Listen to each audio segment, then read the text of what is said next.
This is it, the finale to the Tails Adventure comic adaptation. As I said repeatedly, I've had fun with this arc, but will this last part be satisfactory? Before we get started, we have a recap to go through. Tails, Antoine, and T-Pup avoided their terrible fates and infiltrated the Armada's undertunnel for a counterattack and rendezvous with Bunny. Thanks to being a double agent, she was able to sneak plans of the battle station to Tails. Meanwhile, Speedy confirmed that Bunny is actually a freedom fighter and recruits Dr. Fukurukov to help stop the heroes. Before Tails and company could begin their sabotage, Dr. Fukurukov arrived and he unleashed the Mole Mech at them.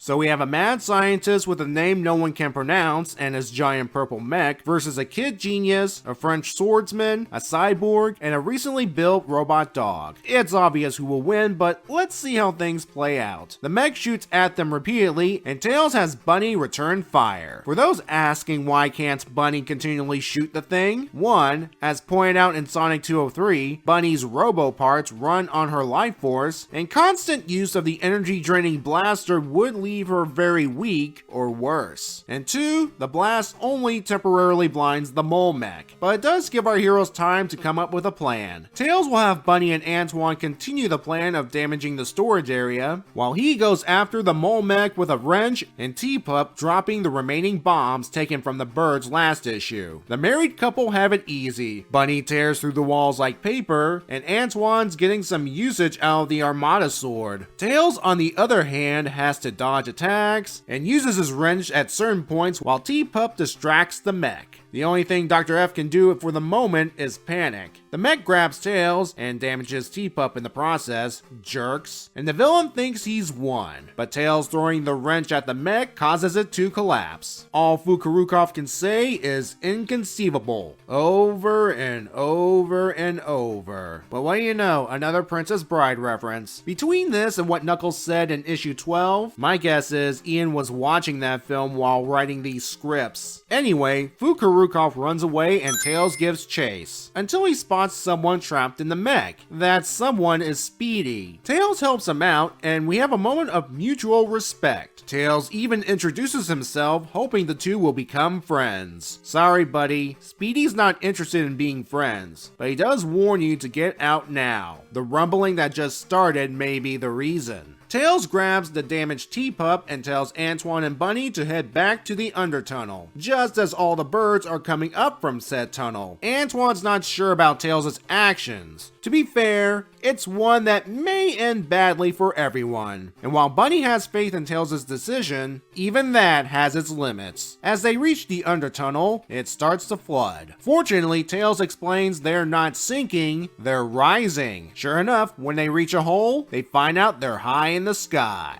As they jump out to safety, we finally see the battle fortress without its island disguise. On board, the Battle Lord berates his son for not telling him about the freedom fighters immediately. And I told you so, Speedy. And he has Dr. Fukurukov begin repairs all by himself. Ouch. No wonder he went mad. The Battle Lord hopes to recover from this embarrassing failure by locating the Babylon Rogues and using them to claim enough power to be free of the Eggman Empire and have revenge on Tails. Speaking of the Babylon Rogues, they spot the battle fortress from their blimp. Jet doesn't care who damaged them, he still wants to remind their old colleagues that the Babylon relics are theirs. But enough of that, let's check in on our heroes. They're patting each other on the back, enjoying some hot cocoa, I'm assuming that's cocoa, and finally after all of this, resume their long-awaited vacation. Remember Tails, make sure you leave the lovebirds alone so that they can play tic-tac-toe in peace.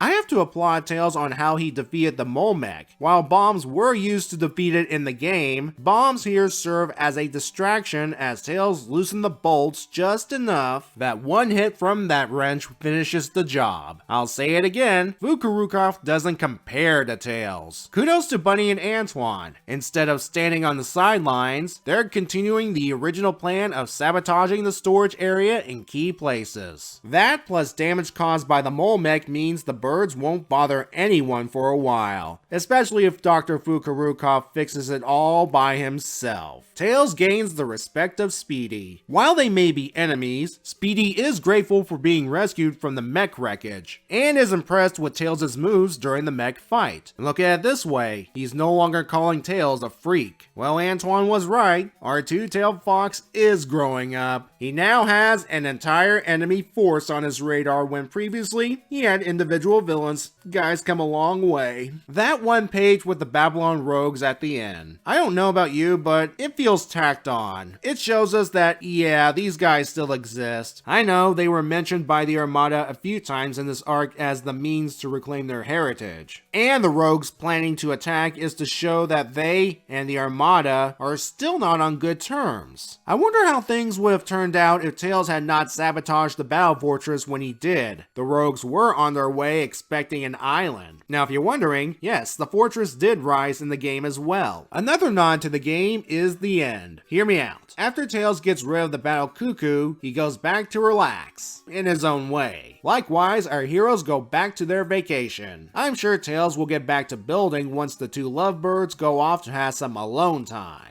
I'm giving this issue an 8. The reason is the aforementioned Babylon Rogues bit. Seriously, you can cut that page out and you would lose nothing. And my apologies to those who actually like the Babylon Rogues. Otherwise, I had a great time with this arc overall. The adaptation of the Tails adventure works better than past adaptations due to it not being tacked on to the Archie continuity all willy-nilly, not being a 5-page out continuity one and done, and not rushing through things. It succeeds in setting up new villains for our heroes to fight later on, and sets up plot elements that will be followed up on at a later time. All in all, it's a nice break from the serious threats our heroes have faced lately. The next Sonic Universe arc will be a further break from the norm as numerous Sega Sonic characters duke it out in Treasure Team Tango, which is a subject for another day.